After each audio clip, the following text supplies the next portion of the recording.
ഹർപ്പിത് ജോളി. ഞാൻ തോപ്പുംപടിയിൽ നിന്ന് വരുന്നു. എൻ്റെ അനുഭവം ഞാൻ ആദ്യം തൊട്ട് പറയാം. എൻ്റെ അനുഭവം സ്റ്റാർട്ടാവണ ജാനുവരിയിലാണ്, ലാസ്റ്റ് ഇയർ എന്ന് പറഞ്ഞാൽ കഴിഞ്ഞ വർഷം ജാനുവരി 2023 എൻ്റെ ജോലി നഷ്ടപ്പെടുന്ന രീതിയിലാണ് എൻ്റെ എല്ലാ കാര്യങ്ങളും തുടങ്ങിയത്. ജോലി നഷ്ടപ്പെടുന്ന എങ്ങനെയാണെന്ന് പറഞ്ഞു കഴിഞ്ഞാൽ എൻ്റെ ഓവർ കോൺഫിഡൻസ്, എനിക്ക് അവിടെ എനിക്ക് ഭയങ്കര ആയിട്ട് കാര്യങ്ങൾ അറിയാം എന്ന് പറഞ്ഞ് എൻ്റെ മാനേജേഴ്സിനൊക്കെ ഞാൻ പുച്ഛിച്ചൊക്കെയാണ് നിന്നത് എന്ന് പറഞ്ഞ് ഞാൻ ഭയങ്കര ഓവർ കോൺഫിഡൻ്റ് ആയിരുന്നു എല്ലാ കാര്യത്തിലും. അത് കുഞ്ഞിലെ തൊട്ട് ഞാൻ അങ്ങനെ ആയതുകൊണ്ട് ഞാൻ അങ്ങനെയാണ് ശീലിച്ചു വന്നത്.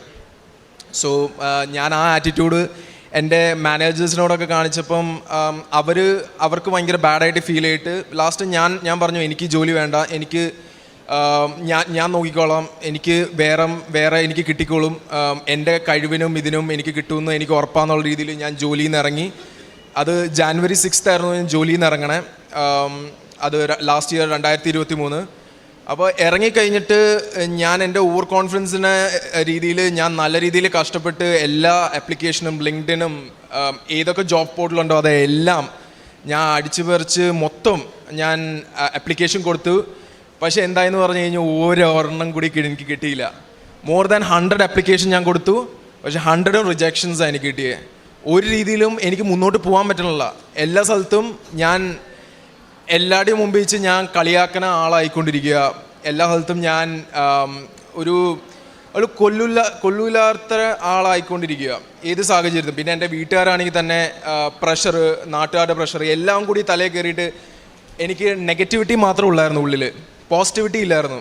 അപ്പം ഞാൻ വിചാരിച്ചു എന്തായാലും ഇപ്പോൾ 2 വർഷം ഞാൻ വർക്ക് ചെയ്തു. സോ ഇപ്പോൾ തൽക്കാലത്തേക്ക് വേറെ എന്തെങ്കിലും നോക്കാം, കാരണം ഫുൾ റിജക്ഷൻ കിട്ടിയതുകൊണ്ട് നെഗറ്റിവിറ്റി മാത്രമേ ഉള്ളൂ. സോ ഞാൻ അങ്ങനെ ആലോചിച്ച് ഞാൻ അഡ്മിഷൻ നോക്കാമെന്ന് വെച്ചു പുറത്ത്. എന്തായാലും ഞാനിപ്പോൾ 25 ഇയേഴ്സ് ആവാൻ പോണു. അപ്പോൾ ഞാൻ വിചാരിച്ചു 25 ബർത്ത്ഡേ എൻ്റെ വലിയ ആഗ്രഹമായിരുന്നു. 25ാമത്തെ ബർത്ത്ഡേ ഞാൻ പുറത്ത് ആഘോഷിക്കണമെന്ന് എൻ്റെ വലിയ ആഗ്രഹമായിരുന്നു, എൻ്റെ കുഞ്ഞിലെ തൊട്ട് ആഗ്രഹമായിരുന്നു. ഞാൻ എൻ്റെ 25ാം വയസ്സ് ഞാൻ ഒരു നല്ലൊരു സ്ഥലത്ത് പുറത്ത് നിൽക്കണമെന്ന് ആഗ്രഹമായിരുന്നു. അങ്ങനെ ഞാൻ ആപ്ലിക്കേഷൻ കൊടുത്തു. അത് മാർച്ചിലായിരുന്നു ഞാൻ കൊടുത്തത്, കഴിഞ്ഞ വർഷം ജർമ്മനിയിലേക്കായിരുന്നു കൊടുത്തത്. അതൊരു പബ്ലിക് യൂണിവേഴ്സിറ്റിയാണ് കൊടുത്തത്, എന്ന് പറഞ്ഞാൽ സ്കോളർഷിപ്പിലാണ് ആ യൂണിവേഴ്സിറ്റിയൊക്കെ കിട്ടണേ. അത് ഒരു ഫ്രീ എഡ്യൂക്കേഷൻ ടൈപ്പ് ഒരു യൂണിവേഴ്സിറ്റിയാണ്. ഞാൻ വിചാരിച്ചു വീട്ടുകാരനൊക്കെ ബുദ്ധിമുട്ടിക്കാതെ, പിന്നെ അതുമാത്രമല്ല എനിക്ക് കടബാധ്യതകളൊന്നും വരാതെ നൈസായിട്ട് പൈസ ഒന്നും ഇല്ലാതെ പഠിക്കാമെന്നുള്ള രീതിയിൽ ഞാൻ റിസ്ക് എടുത്ത് ഞാൻ അതിലേക്ക് എൻ്റെ ഫോക്കസ് വിട്ടു. എൻ്റെ കൂടെ ഒരു ഫ്രണ്ടും ഉണ്ടായിരുന്നു. അതൊരു ഹിന്ദു ആയിരുന്നു, ക്രിസ്ത്യൻ അല്ലായിരുന്നു. എൻ്റെ കൂടെ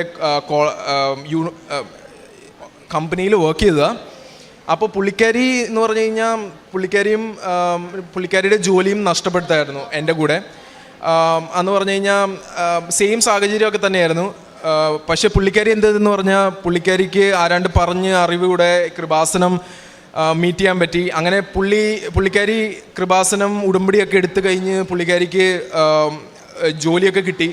അങ്ങനെ എന്നോട് അത് കാര്യങ്ങളൊക്കെ പറഞ്ഞ് അങ്ങനെ ഞാനും ഓക്കെ ഇതൊരു നല്ലൊരു കാര്യമാണെന്നുള്ള ഇത് മാത്രമേ ഉള്ളൂ. പക്ഷേ എനിക്ക് ഒരിക്കലും ഇതിലൊന്നും വിശ്വാസമില്ല. പക്ഷേ ഞാനിത് ഫേക്കാണെന്ന് വിചാരിച്ചത്. എന്ന് പറഞ്ഞു കഴിഞ്ഞാൽ എനിക്ക് എൻ്റെ മനസ്സിൽ ഞാൻ വിചാരിക്കണം എപ്പോഴും, ഇപ്പം നമ്മളൊരു പേപ്പറിൽ എഴുതി കൊടുത്തു കഴിഞ്ഞാൽ അത് എപ്പോഴും ദൈവം റിയൽ അല്ലല്ലോ, ദൈവം ഒരു പവറാണെന്ന് ഞാൻ വിശ്വസിക്കുന്നത്. എന്ന് പറഞ്ഞാൽ അതിപ്പോൾ നമ്മളുടെ മനുഷ്യന്മാരായിട്ട് നമുക്ക് കാണാൻ പറ്റണില്ല. സോ ഞാൻ ആ ഒരു രീതിയിൽ ഞാൻ വിചാരിച്ചു പേപ്പർ ഇട്ട് ദൈവം എങ്ങനെ കാണാനാ, ദൈവം നമ്മുടെ നിയോഗം എടുത്ത് അതിൻ്റെ പകരം പ്രാർത്ഥിച്ചാൽ പോരെ, വെറുതെ ഇങ്ങനെ ഇരുന്ന് എന്തെങ്കിലും ചെയ്താൽ ദൈവം കാണും എന്ന് വിചാരിച്ചുള്ള ആറ്റിറ്റ്യൂഡായിരുന്നു എൻ്റെ. അപ്പം ഞാൻ ഇതിലൊന്നും ബിലീവ് ചെയ്യാതെ ഞാൻ ഈ ആപ്ലിക്കേഷൻ മുന്നോട്ട് പോയി. പുള്ളിക്കാരിയാണ് എൻ്റെ ആപ്ലിക്കേഷൻ മൊത്തം ചെയ്തേ കാര്യങ്ങളൊക്കെ. കാരണം എന്ന് പറഞ്ഞാൽ ഞാൻ ഭയങ്കര നെഗറ്റീവ് ആയിട്ട് നിൽക്കുമായിരുന്നു. എൻ്റെ ലൈഫ് മൊത്തം നെഗറ്റീവ് ആയതുകൊണ്ട് എനിക്കൊന്നും ചെയ്യാൻ പറ്റുന്നില്ല, തന്നെ ഒറ്റയ്ക്ക് ചെയ്യാം. അതുകൊണ്ട് എന്നെ ഹെൽപ്പ് ചെയ്ത് മൊത്തം പുള്ളിക്കാരിയായിരുന്നു. അത് ഞാൻ ഇപ്പം എനിക്ക് എല്ലാം കിട്ടിക്കഴിഞ്ഞപ്പോൾ എനിക്ക് മനസ്സിലായി അത് ദൈവമായിരുന്നു, പക്ഷെ വേറെ ആരുമല്ല. ദൈവമായിരുന്നു എനിക്ക് ആ പുള്ളിക്കാരൻ തന്നെ എന്നെ എല്ലാം നടത്തി. കാരണം എൻ്റെ സഹനത്തിൽ, എൻ്റെ വിഷമത്തിൽ കൂടെ നിന്ന ഒറ്റ ഒരു പുള്ളിക്കാരനായിരുന്നു. കാരണം എന്ന് പറഞ്ഞു കഴിഞ്ഞാൽ എനിക്ക് അത് ആദ്യം മനസ്സിലാവാത്ത കാരണം എന്ന് പറഞ്ഞാൽ ഞാൻ വിചാരിച്ചു ഓക്കെ ഇതൊക്കെ എൻ്റെ കൂടെ വന്ന് ജസ്റ്റ് ഒരു ആൾ എന്നെ സഹായിച്ചു പോണേന്ന്. പക്ഷേ അല്ല എന്ന് എനിക്ക് സത്യം പിന്നെയാണ് മനസ്സിലായത്. അങ്ങനെ ഞാൻ ആപ്ലിക്കേഷനൊക്കെ കൊടുത്ത് വിൻ്റർ ഇൻടേക്ക് ആയിരുന്നു കഴിഞ്ഞ വർഷം. വിൻ്റർ ഇൻടേക്ക് സെപ്റ്റംബർ ഇൻടേക്കിനായിരുന്നു ഞാൻ പോകേണ്ടത്. പക്ഷെ എന്ത് പറ്റിയെന്ന് പറഞ്ഞു കഴിഞ്ഞാൽ ഫുൾ റിജക്ഷൻസ് ആയിരുന്നു. 17 ആപ്ലിക്കേഷൻ കൊടുത്തു, 17 ആപ്ലിക്കേഷൻ റിജക്ഷൻ, എല്ലാ യൂണിവേഴ്സിറ്റിയിൽ നിന്ന് ഞാൻ ഔട്ട്. പിന്നെയും റിജക്ഷൻ മാത്രമേ ഉള്ളൂ. പിന്നെയും ഞാൻ നെഗറ്റീവിലേക്ക് പോയി. എന്താണ് ഡിപ്രഷനിലേക്ക് ഉള്ള സ്റ്റേറ്റ്സിൽ മാക്സിമം ഞാൻ എത്തി. ഒരുമാതിരി വയ്യാത്ത സ്ഥിതിയിൽ വരെ എത്തി. പക്ഷേ എൻ്റെ കൂടെ എപ്പോഴും കൂട്ടുകാരി ഉണ്ടായിരുന്നു. എൻ്റെ കാര്യങ്ങളൊക്കെ കറക്റ്റായിട്ട് നടക്കണുണ്ടായിരുന്നു. പക്ഷേ എന്നിട്ടും എനിക്ക് കിട്ടിയില്ല. പക്ഷേ ഞാൻ തളർന്നില്ല. ഞാൻ എൻ്റെ ഉള്ളിലുള്ള ബിലീഫിൻ്റെ കാരണം ഞാൻ എന്ത് ചെയ്തെന്ന് പറഞ്ഞാൽ ഓഗസ്റ്റ് അല്ല, ജൂലൈയിൽ എൻ്റെ ആ കൂട്ടുകാരിയായിട്ട് ഇവിടെ കൃപാസനത്തിൽ വന്നിട്ട് പുള്ളിക്കാരിക്ക് ഉടമ്പടി പുതുക്കാൻ വേണ്ടി വന്നതാണ്. പക്ഷേ ഞാൻ അങ്ങനെ എനിക്ക് വലിയ വിശ്വാസം ഇല്ലാത്തതുകൊണ്ട് ഞാൻ ജസ്റ്റ് ഒരു എൻ്റർടൈൻമെൻറ്റ് പേർപ്പസിന് ജസ്റ്റ് ഓക്കെ എനിക്ക് എൻ്റെ സമയം കഴിയാൻ വേണ്ടി ഞാൻ ഇവിടെ വന്നു. ഞാൻ ജസ്റ്റ് ചെയ്ത് ഞാൻ പോയി, എൻ്റെ പാട്ടിനെ ഞാൻ പോയി, പുള്ളിക്കാരിയുടെ പ്രാർത്ഥനയായിട്ട് പോയി. പക്ഷേ എന്താ പറ്റിയെന്ന് പറഞ്ഞു കഴിഞ്ഞാൽ പിന്നെയും എന്നെ ദൈവം ഇതിലേക്ക് നടത്തി. എങ്ങനെയാണെന്ന് പറഞ്ഞു കഴിഞ്ഞാൽ എനിക്ക് എൻ്റെ ഹോം ടൗണിലേക്ക്, എൻ്റെ നാട്ടിലേക്ക് പോകേണ്ട ഇത് വന്നു. എൻ്റെ ഗ്രാൻഡ് മദർ മരണപ്പെട്ടിൻ്റെ ഒരു ഇതിൽ പോകേണ്ടി വന്നു. അങ്ങനെ പോകേണ്ടി വന്നപ്പം ഈ വഴിയാണ് വന്നത്. സോ എൻ്റെ അമ്മ പറഞ്ഞു, എടാ നീ ഒന്ന് കയറിയിട്ട് പോവാം. ഓക്കെ, അപ്പോൾ ഞാൻ പറഞ്ഞു ഓക്കെ ഫൈൻ, കയറിയിട്ട് പോവാം, ഞാൻ എന്തായാലും ഇവിടെ കയറിയിട്ടുള്ളതാ, അപ്പോൾ നമുക്കൊന്ന് പ്രാർത്ഥിച്ചിട്ട് പോകാം, എന്തായാലും കുഴപ്പമില്ല എന്നുള്ള രീതിയിൽ ഞാൻ കയറിയപ്പോൾ ഒരു ട്വിസ്റ്റ് ഉണ്ടായെന്ന് പറഞ്ഞു കഴിഞ്ഞാൽ ഞാൻ പ്രാർത്ഥിക്കാൻ വേണ്ടി വന്നത്, ഞാൻ ഒരു മടിയനാണ്, കാരണം എനിക്കിതിലൊന്നും വിശ്വാസമില്ല.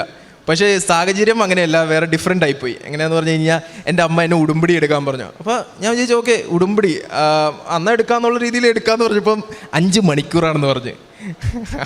അപ്പോൾ എനിക്കാണെങ്കിൽ തീരെ ക്ഷമയില്ലാത്ത ആളാണ്. 5 മണിക്കൂർന്ന് കേട്ടപ്പോൾ എനിക്ക് ഭയങ്കരമായിട്ട് ദേഷ്യം വന്നു.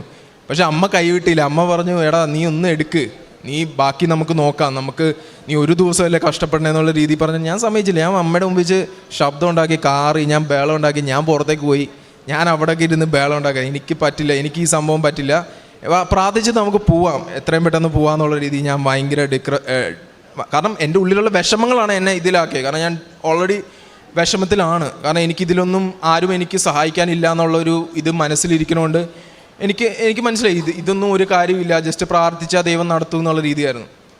പക്ഷെ എന്നിട്ട് ഞാൻ എൻ്റെ മനസ്സ് കുറച്ച് ശാന്തനാക്കിയിട്ട് ഞാൻ ഓക്കെ അമ്മയല്ലേ, അമ്മ പറയണ കേൾക്കാം, ഒരു പ്രാവശ്യം കേട്ട് കഴിഞ്ഞാൽ ചിലപ്പോൾ നല്ലതാവോ എന്നുള്ള രീതിയിൽ ഞാനൊന്ന് ഫുൾ ട്രസ്റ്റ് ചെയ്ത് അമ്മയുടെ അടുത്ത് പോയി ഉടമ്പടി എടുത്ത് ക്ലാസ്സൊക്കെ ദേഷ്യം വന്നു. ഞാൻ അവിടെയൊക്കെ ഇരുന്ന് എനിക്ക് എങ്ങനെയെങ്കിലും ക്ലാസ് തീരാൻ വേണ്ടി വെയിറ്റ് ചെയ്തുകൊണ്ടിരിക്കുകയായിരുന്നു. കാരണം അത്രയും ലാഗായിരുന്നു, എനിക്ക് ടയറിങ് ആയിരുന്നു. ഞാൻ വിചാരിച്ചു അത് ശരിക്കും പറഞ്ഞു കഴിഞ്ഞാൽ അങ്ങനെ ടയറിങ് ആവണമെന്ന് കഴിഞ്ഞാൽ മനസ്സിൽ മൊത്തം ഇത് നടക്കില്ല എന്നുള്ളൊരു സീൻ മനസ്സിലിരിക്കണോണ്ടാണ്. അങ്ങനെ ഇതൊക്കെ തീർന്ന് ഞാൻ വീട്ടിൽ പോയി പ്രാർത്ഥനയൊക്കെ തുടങ്ങി. പ്രാർത്ഥനയൊക്കെ ചെല്ലാൻ കൂടി തോന്നണില്ല, ഭയങ്കര ബുദ്ധിമുട്ട് എന്ന് പറഞ്ഞു കഴിഞ്ഞാൽ ഓൾറെഡി മനസ്സിൽ വിചാരിക്കുക ഇതൊന്നും നടക്കില്ല, എന്തായാലും ഈ യൂണിവേഴ്സിറ്റി കിട്ടൂല. കാരണം എന്ന് പറഞ്ഞാൽ എനിക്ക് മാർക്ക് കുറവായിരുന്നു. എനിക്ക് 72% ആയിരുന്നു യൂണിവേഴ്സിറ്റിയിൽ ബിടെക്കിൽ. പിന്നെ ഇതെല്ലാം കൂടി മാച്ച് ആവണം, കരിക്കുലം പ്ലസ് ഈ ബിടെക്കിൻ്റെ മാർക്കും കൂടി ഒരുമിച്ചായാൽ മാത്രമേ യൂണിവേഴ്സിറ്റി കിട്ടുകയുള്ളൂ.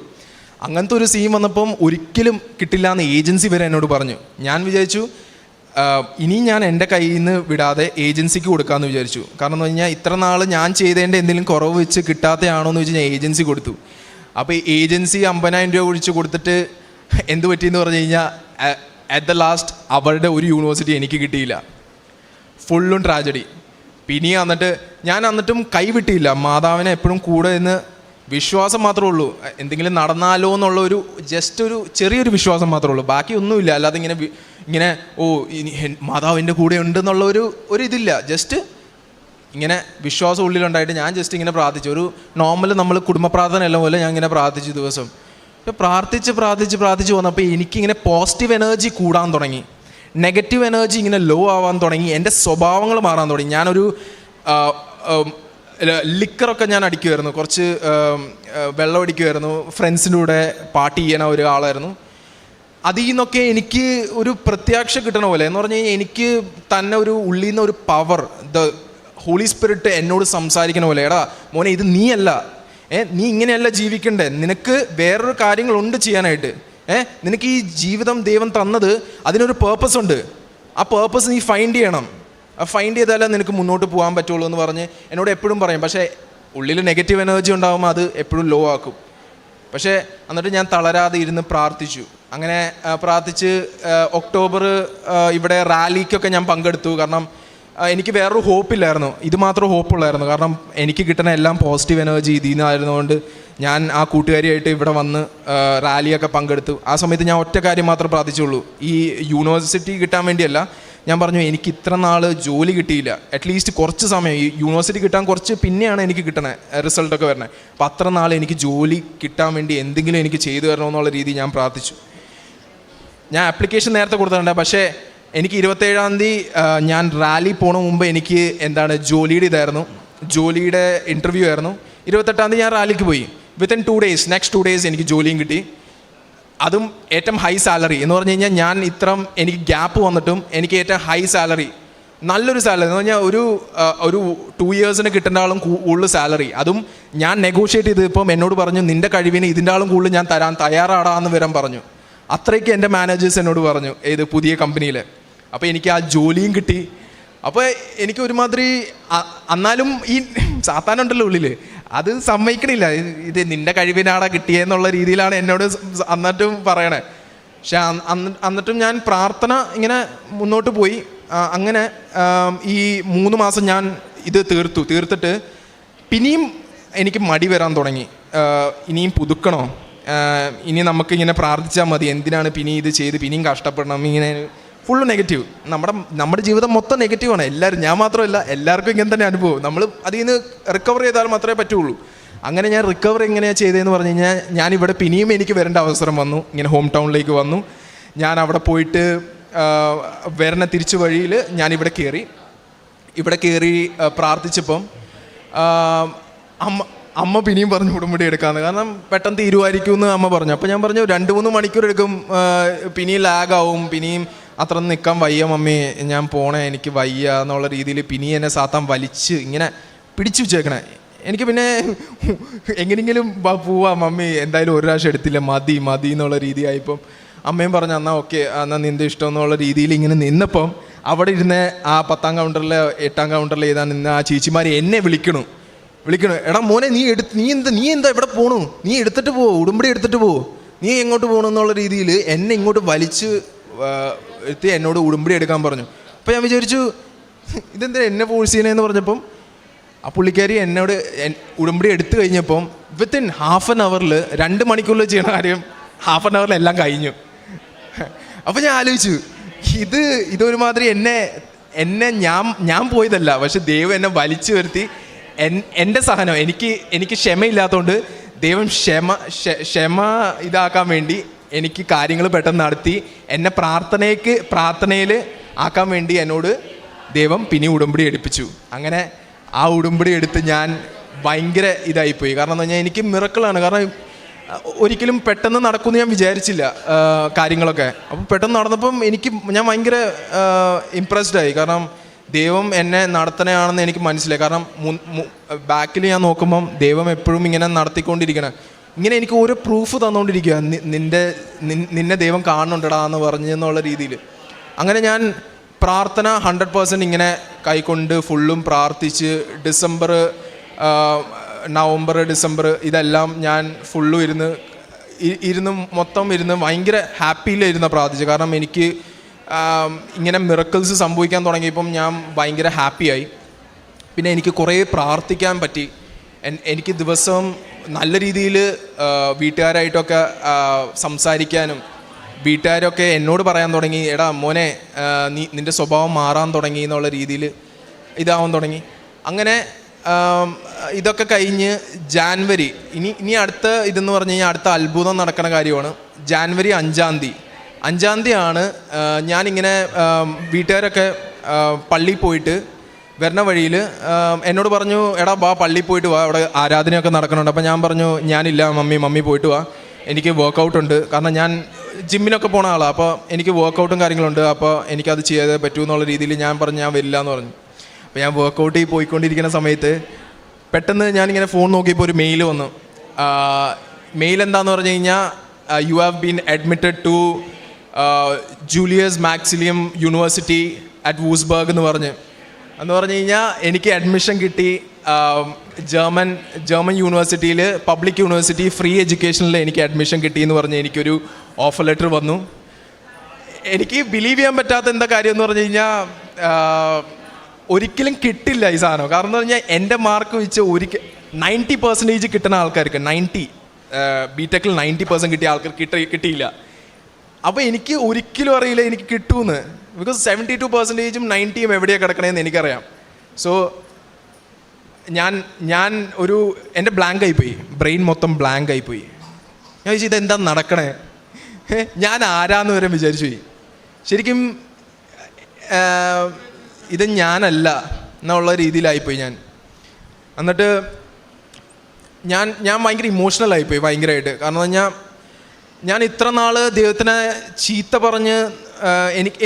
പറഞ്ഞതല്ല, എനിക്ക് ഒട്ടും പുള്ളിക്കാരനെ ആരാണോ ഇതെന്നൊന്നും എനിക്ക് വലിയ ഇതില്ലായിരുന്നു. ഭയങ്കര ഒരുമാതിരി രീതിയിലാണ് ഞാൻ പ്രാർത്ഥനയൊക്കെ കൊണ്ടേ കാര്യങ്ങളൊക്കെ ഒരു സ്പിരിച്വൽ അല്ലായിരുന്നു. പക്ഷേ എന്നിട്ടും ഞാൻ എന്ത് തെറ്റ് ചെയ്തിട്ടും എന്നെ കൈ പിടിച്ച് പൊക്കി താഴേന്ന് പൊക്കി ഫ്രണ്ടിലേക്ക് ഇടുന്ന ഒറ്റ ദൈവമായിരുന്നു, അത് യേശു ക്രിസ്തു ആയിരുന്നു. എനിക്ക് നടത്തിയ പാതകളാണ് ഇത് എന്ന് ഞാൻ വിശ്വസിക്കുന്ന രീതികളാണ്. അല്ലാതെ കൃപാസനം എന്ന് പറഞ്ഞു കഴിഞ്ഞാൽ ഒരു നമുക്ക് എല്ലാം അത്ഭുതം കിട്ടുന്ന സ്ഥലമല്ല. പക്ഷേ ദൈവം തന്നെ ഒരു പാതയാണ്, നിനക്ക് പ്രാർത്ഥിക്കാൻ വേണ്ടി ദൈവം തന്നെ ഒരു പാതയാണ്. നീ നേരെ നിനക്ക് ദൈവത്തിനോട് കൂടുതൽ അടുക്കാനും അതിനുവേണ്ടി എല്ലാ മനുഷ്യർ ഈ ലോകത്ത് ദൈവത്തിനോട് അടുക്കാൻ വേണ്ടിയാണ് ദൈവം പറഞ്ഞേക്കണം. അതിനുവേണ്ടി അല്ലാതെ നമ്മുടെ കാര്യങ്ങൾ സാധിക്കാൻ വേണ്ടി ഒരിക്കലും നമ്മൾ ദൈവത്തിനെ കാണാൻ പാടില്ല. നമ്മൾ ദൈവത്തിനോട് പ്രാർത്ഥിക്കണ്ടേ, നമ്മൾ ദൈവത്തിനോട് കൂടുതൽ അടുക്കാൻ വേണ്ടി മാത്രമാവണം. അങ്ങനെ ഞാൻ ഭയങ്കര ഇമോഷണലായ ആ ഒരു സ്റ്റേജിൽ. എന്നിട്ട് ഞാൻ വേറൊന്നും എൻ്റെ മൈൻഡിലില്ലായിരുന്നു. ഞാൻ ഡയറക്റ്റ് ഓടി പള്ളിയിലേക്ക് ചെന്ന് ഞാൻ അപ്പം തന്നെ എനിക്കൊന്നും അറിയില്ല. ഞാൻ എന്നെ തന്നെ മറന്നുപോയി. കാരണം എന്ന് കഴിഞ്ഞാൽ എനിക്ക് എൻ്റെ സ്ട്രഗിൾസ് എൻ്റെ തലയിൽ അറിയാം. ഇതൊക്കെ എന്താ നടക്കണേന്നും കൂടി എനിക്കറിയില്ല. ഞാൻ ഭയങ്കര കരഞ്ഞുപോയി. എന്നിട്ട് ഞാൻ ഓടി പള്ളിയുടെ ഫ്രണ്ടിൽ പോയിട്ട് ഞാൻ കൈ വിരിച്ച് പ്രാർത്ഥിച്ച്, ദൈവമേ എനിക്ക് വേറെ ആരും ഇല്ലാത്തപ്പം അങ്ങ് മാത്രമുള്ളായിരുന്നു. എല്ലാവരും എന്നെ കൈവിട്ട്. പക്ഷെ അങ്ങ് എന്നെ മുന്നോട്ട് നടത്തിയെങ്കിൽ എന്നെ ഇനി എൻ്റെ ജീവിതത്തിൽ ഞാൻ ഒറ്റയ്ക്കാണെങ്കിലും അങ്ങ് എന്നെ നടത്തും എന്നുള്ള വിശ്വാസം എനിക്ക് തന്നതങ്ങ. അതുകൊണ്ട് ഞാൻ എവിടെ പോയാലും എവിടെ ഞാൻ ആയാലും അങ്ങ് മതി. ഇന്ന് നിൻ്റെ അമ്മ മരിക്കും, നാളെ നിൻ്റെ അപ്പം മരിക്കും. എനിക്ക് തന്ന വചനങ്ങളാണ് ദൈവം. ഇന്ന് നീ നാളെ, അന്ന് നീ കരയല്ലേ, അന്ന് കരഞ്ഞാൽ നീ തീർന്നു. പക്ഷേ നിൻ്റെ കൂടെ എപ്പോഴും നിൽക്കണേ നിൻ്റെ ദൈവമാണ്. ഫുൾ ലൈഫ് ലോങ് നിൻ്റെ കൂടെ ഉണ്ടാവും. അമ്മ അപ്പനൊക്കെ നാളെ മറ്റന്നാളൊക്കെ പോകും, അല്ലെങ്കിൽ മരിക്കും, അല്ലെങ്കിൽ ഇതൊക്കെ എവിടെയെങ്കിലുമൊക്കെ നിന്നെ വിട്ട് പോകേണ്ട ആൾക്കാരാണ്. പക്ഷെ എപ്പോഴും നീ ഒറ്റയ്ക്കാകുമ്പോൾ അവൻ മാത്രമേ നിൻ്റെ കൂടെ ഉണ്ടാവുള്ളൂ എന്നുള്ളൊരു വിശ്വാസം എൻ്റെ ഉള്ളിൽ തന്നു. ഞാൻ ഇൻഡിപെൻഡൻ്റ് ആവാൻ തുടങ്ങി. അന്ന് തൊട്ട് ഞാൻ ഇൻഡിപെൻഡൻ്റ് ആയി. പിന്നെ ഏത് കാര്യം ഞാൻ ഒറ്റയ്ക്ക് ചെയ്യാൻ തുടങ്ങി.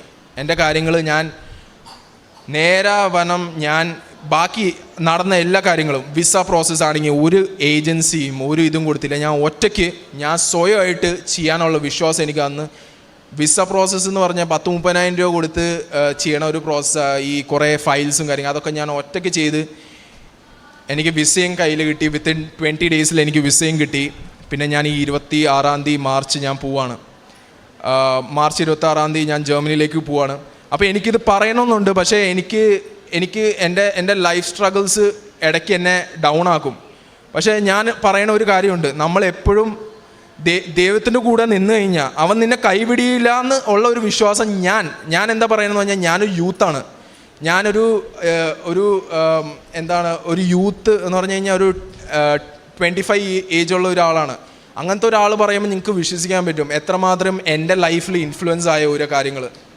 അതിലെ കൂടെ നിങ്ങൾ ഒരിക്കലും നിങ്ങൾക്ക് വിഷമങ്ങൾ വരുമ്പം ദൈവത്തിനെ കുറ്റം പറയാതെ ദൈവത്തിനോട് കൂടുതൽ അടുക്കാൻ നോക്കുക.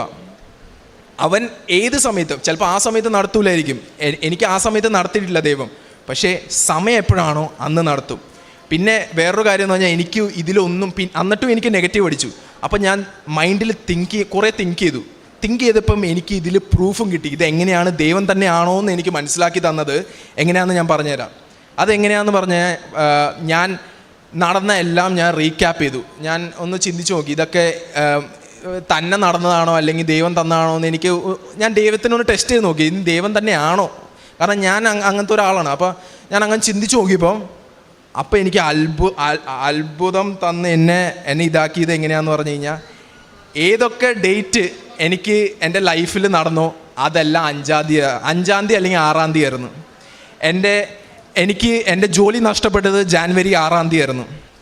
ഞാൻ കൃപാസനത്തിൽ ഉടമ്പടി എടുത്തത് ഓഗസ്റ്റ് 6-ാം തീയതി ആയിരുന്നു. എനിക്ക് ജോലി കിട്ടിയത് നവംബർ 5-ാം തീയതി 6-ാം തീയതി ആയിരുന്നു എനിക്ക് ജോലി കിട്ടിയത്. പിന്നെ ഇപ്പോൾ എനിക്ക് അഡ്മിഷൻ കിട്ടിയത് 5-ാം തീയതി ആയിരുന്നു. പിന്നെ എൻ്റെ വിസ ഡേറ്റ് ഇപ്പോൾ എൻ്റെ വാലിഡിറ്റി തുടങ്ങിയത് 5-ാം തീയതി 5 മാർച്ചിന് എനിക്ക് തുടങ്ങി. അപ്പോൾ തന്നെ അറിയാം ദൈവം അതിൽ പറയുന്നുണ്ട്, എടാ നിനക്ക് ഞാൻ തന്നെയാ തന്നേന്ന് ദൈവം പറയുന്നുണ്ട്. എല്ലാ ഡേറ്റും കോയിൻസിഡൻസ് ആവാൻ പറ്റില്ല ഒരിക്കലും. അതാണ് ഞാൻ വിശ്വസിക്കുന്നത്. കാരണം എല്ലാം 5 അല്ലെങ്കിൽ 6 ദൈവത്തിന് വേണമെങ്കിൽ വേറെ ദിവസം തരായിരുന്നു. ചിലപ്പം 10-ാം തീയതി എനിക്ക് അഡ്മിഷൻ തരായിരുന്നു. പക്ഷെ 10-ാം തീയതി എനിക്ക് തന്നില്ല. എനിക്ക് കറക്റ്റ് 5-ാം തീയതി തന്ന എന്തിനാ? ദൈവം പറയാം, എടാ ഞാനുണ്ടടാ നിൻ്റെ കൂടെ, നീ മുന്നോട്ട് പോ, ബാക്കി ഞാൻ നടത്തി തരാം നിനക്ക്. നീ എൻ്റെ കൂടെ ജസ്റ്റ് നിന്നാൽ മതി, ബാക്കി ഞാൻ കോൺഫിഡൻസ് നിനക്ക് തരാം. നീ പേടിക്കണ്ടടാ, ഞാൻ നിൻ്റെ കൂടെ ഉണ്ടെന്നുള്ള ഒരു വചനമാണ് എൻ്റെ മനസ്സിൽ ഇപ്പോഴും ഇരിക്കണേ. അത് ഞാൻ എപ്പോഴും മുന്നോട്ട് കൊണ്ടുപോവുകയും ചെയ്യും. ഈ ജീവിതം മൊത്തം ഞാൻ പുള്ളിക്കാരൻ്റെ കൂടെ നിൽക്കുകയും ചെയ്യുന്നുള്ള വിശ്വാസം ഞാൻ എപ്പോഴും നടത്തും. പിന്നെ എൻ്റെ കാരുണ്യ പ്രവർത്തികൾ ഞാൻ ചെയ്തതെന്ന് പറഞ്ഞാൽ ഞാൻ പറഞ്ഞില്ലേ, ഞാനൊരു മടിയനായതുകൊണ്ട് ആദ്യം ഞാൻ കുറച്ച് ലാഗ് വരുത്തി. കുറച്ച് മാസം ഞാൻ പത്രമൊക്കെ വിതരണമൊക്കെ കുറഞ്ഞു. പക്ഷേ ഞാൻ എപ്പോഴും ഒരു ഹെൽപ്പിംഗ് ഒരു പേഴ്സണാണ്. ഞാൻ എപ്പോഴും പുറത്ത് പോയാൽ തന്നെ ആൾക്കാർക്കൊക്കെ ഫുഡ് വാങ്ങിച്ചു കൊടുക്കും, പാവങ്ങൾക്ക് ഇതൊക്കെ ചെയ്തു. അതല്ലാതെ തന്നെ ഞാൻ ചെയ്യണ ഒരു വ്യക്തിയാണ്. അപ്പോൾ ഞാൻ അതൊക്കെ നടത്തിയിട്ടുണ്ട്. പക്ഷേ എനിക്ക് ഇതിലൊന്നുമല്ല വിശ്വാസം. നിൻ്റെ മനസ്സ് ദൈവം കാണുന്നുണ്ട്. എല്ലാവരുടെയും മനസ്സ്, ഇവിടെ നിൽക്കുന്ന എല്ലാവരുടെയും മനസ്സ് ദൈവം കാണുന്നുണ്ട്. അത് നിങ്ങൾ നല്ല രീതിയിൽ നല്ല എന്തെങ്കിലും കുറ്റങ്ങൾ മനസ്സിലുണ്ടെങ്കിൽ അതെല്ലാം ഒന്ന് ദൈവത്തിനോട് ക്ഷമ ചോദിച്ച് പറഞ്ഞാൽ മതി. ബാക്കി മൊത്തം കറക്റ്റായിട്ട് നടക്കും. ആ വിശ്വാസം ഉള്ളിൽ നിന്നാൽ മതി, എല്ലാം നടക്കും. എല്ലാം അതിനുള്ള ക്ഷമ നിങ്ങളുടെ ഉള്ളിൽ ഉണ്ടെങ്കിൽ ദൈവം കണ്ടോ നടക്കും. നിങ്ങളുടെ ഇപ്പോൾ നിങ്ങൾ നടത്തുന്ന എല്ലാ പ്രാർത്ഥനകളും, നിങ്ങളിപ്പോൾ കഷ്ടപ്പെട്ട് ദൂരത്തിൽ നിന്ന് വരുന്ന ആൾക്കാരുണ്ട്, കുറേ തമിഴ്നാട് ഇവിടെ നിന്നൊക്കെ. പക്ഷേ എനിക്ക് പറയാനുള്ളത്, നിങ്ങൾ പ്രാർത്ഥിക്കണ കറക്റ്റായിട്ട് ദൈവത്തിനോട് വിശുദ്ധിയോടെ ഫെയ്ത്തോടെ പ്രാർത്ഥിക്കുവാണെങ്കിൽ അവൻ നിങ്ങളെ കരുതണ ഒരാളാണെങ്കിൽ അവൻ നിന്നെ കൈവിടിയില്ല. അത്രയേ ഉള്ളൂ. അതാണ് എൻ്റെ വിശ്വാസം. അത് വെച്ച് ഞാൻ പറഞ്ഞ് എൻ്റെ വാക്കുകൾ ഞാൻ നിർത്തുന്നു. നന്ദി, നമസ്കാരം. Thank you.